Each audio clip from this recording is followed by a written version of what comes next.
cue Maddie. I'm a childbirth educator, and this is something that a lot of women talk about, that they don't know how to prepare for labor, they don't know how to prepare for birth, and it's like, they're like, whatever, I'm just gonna see how it goes.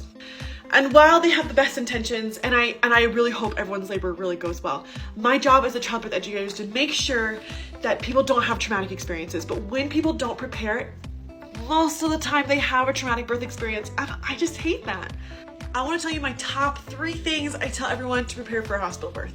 Number 1 is to educate yourself. And so I have made a booklet for everybody, and it is just so basic and so easy to read and so cheap that I want everyone to be able to access this. It talks about what happens in labor, what happens in pregnancy, what happens postpartum, things you could do to prepare, what interventions happen in the hospital, what you can say no to, and then it talks about comfort measures that you could do during labor.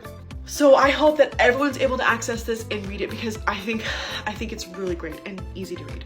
So please, number 1, go read that. Number 2 is to have a good birthing partner. So a birthing partner could be your partner, or it could be a friend, it could be a parent, it could be a doula, it could be lots of people, but I think people need that support. So it's a support mentally, emotionally, physically, to have someone there to really help you. That will make your birth experience so much better. And to also have that partner know a little bit of information. So have them read that booklet with you, or visit my blog. I've got lots of posts about how to help people in labor.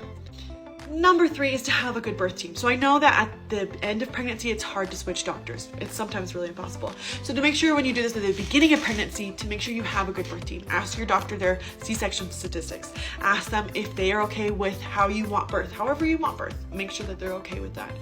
But sometimes you end up getting stuck with a doctor and you kind of like, crap, I didn't know that this is what they were like. And that's okay. We'll still have a good positive birth experience.